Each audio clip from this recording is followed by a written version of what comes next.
The Listening King. The story of the trouble which came to him. Portuguese folktale.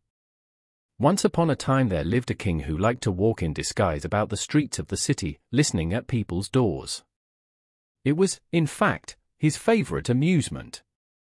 Other kings of that land had been fond of war or hunting or fishing or games, but there had never before been one who liked to listen at doors. For this reason he was called the Listening King. "It is the greatest fun I have," he often said to his counselors. Being a king would be a stupid life if one didn't have some diversion. "Be careful that it does not get you into trouble," said the wise men. We have often heard that listening to other people's secrets is a dangerous practice.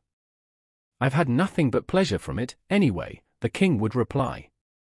Then he would add, "so far, at least." Sometimes he would take a friend or two with him, and sometimes he would go alone. The habit of listening at doors became more and more a favorite one to him as the months and years passed. Now in that city there lived a man of humble station who had 3 pretty daughters. One evening the king passed his house and stopped at the door to listen. "Whom would you like to marry?" one of the girls was asking.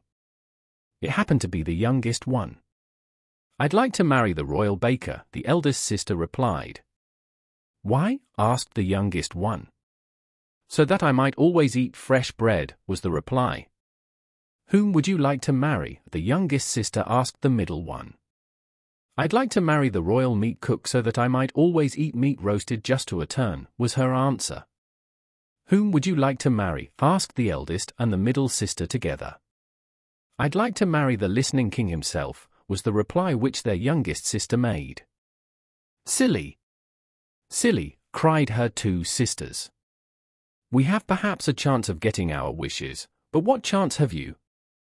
If one wishes for nothing splendid one never gets anything splendid," replied the youngest sister with a blush which made her look very charming to the king as he peeped through the keyhole. The king went away with a shrewd smile upon his face. The next day, he sent for the 3 sisters to come to the palace. They were very much frightened. "Well," said the king to the eldest girl, "do you want to marry the royal baker?" "Yes, your majesty," she replied. "I have no objections." The king turned to her sister. "How is it with you?" he asked. "What do you say to marrying the royal meat cook?" "I'll be most happy to marry him, your majesty," she answered. The youngest girl was blushing like a rose, and her heart was thumping so that she could scarcely breathe. The king smiled as he noticed her fair head bowed upon her breast. "Would you like to marry the Listening King?" he asked her gently. "Yes, your majesty," she responded, so low that the king could hardly hear her. "Very well," said the king. "I'll have all these weddings celebrated at once." Thus it happened that the 2 eldest sisters got their wishes and married the royal baker and the royal meat cook, while the youngest one wedded the Listening King himself. The others were very angry at her luck, and their hearts were filled with envy. "Why didn't we wish to be queens, or at least princesses?" one asked the other. "It would have been just as easy to have had our wishes granted." "Why didn't we? Why didn't we? How stupid we were," cried the other. They passed the time in plotting against their youngest sister, the queen. A year flew by and twin sons were born to the royal pair. They had gold stars on their foreheads. The whole kingdom was filled with rejoicing. As for the Listening King, he was so happy that he forgot to listen at people's doors. The only persons in the whole country who were not happy were the 2 jealous sisters. They stole the tiny babies out of the palace and threw them into the river. "Trouble has at last come to our Listening King," said the wise men when the loss was discovered. The basket in which the twins had been placed floated away down the stream. It was found by a miller. "What have we here?" he asked his wife as together they removed the cover from the basket. "I guess it is something good to eat," said his wife. "What do you think it is?" "I guess it is a poor little puppy which someone wanted to drown," replied the miller. Then they took the cover off the basket. The 2 babies opened their eyes and smiled just then. The miller and his wife were the most surprised people in the whole country and also the happiest ones. "What beautiful children!" cried the miller. "Let's keep them," cried his wife. "Of course we'll keep them," replied the miller. "The good God himself must have sent them to us in answer to our prayers." Just then the miller's wife noticed the golden stars upon their foreheads. "What does this mean?" she asked. "I don't know," answered her husband as he examined them carefully. "Perhaps it is just a sign that they are truly the gift of God." The miller and his wife cared for the two children as if they had been their own. They lived such a long distance from the palace that they never heard the news that the royal babes were missing.